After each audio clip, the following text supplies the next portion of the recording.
Hello বন্ধুরা, নমস্কার, good morning সবাইকে। আজকে আমি দেখো আলু পনির তরকারি রান্না করছি। তো তোমাদেরকে এই রেসিপি দেখো কেমন লাগছে বলবে। হ্যাঁ,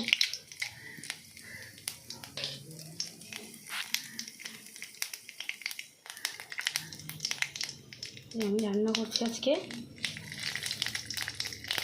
এই তেজপাতা দিলাম আর পাঁচফোড়ন দিলাম।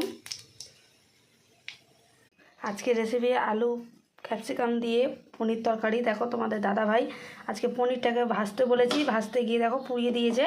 তো যাই হোক, আমি আজকে রান্না করছি।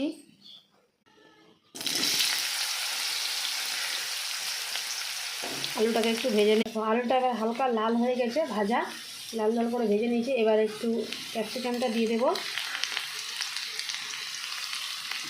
দিয়ে একটু নাড়াচাড়া করে দেবো, দিয়ে আর একটু ঢাকা দিয়ে দিলাম। তো এই দেখো হালকা ভাজা হয়ে যায়। আমি কাঁচা লঙ্কাগুলো দিয়ে দিব, দিয়ে নাড়াচাড়া করে দেবো। এবার দিয়ে দেবো স্বাদ মতো নুন, এই স্বাদ মতো নুন। এবার দিয়ে দেবো স্বাদ মতো হলুদ, দিয়ে একটু নাড়াচাড়া করে দেবো। এবার আমি দিয়ে দেবো জিরার গুঁড়ো, এবার দিয়ে দেবো আদা বাটা, এবার দিয়ে দেবো ধনের গুঁড়ো, এবার অল্প করে দিয়ে দেবো কাশ্মীরি লঙ্কার গুঁড়ো। এবার দিয়ে দেবো একটু হালকা করে জল, দিয়ে ভালো করে নাড়াচাড়া করে নেব।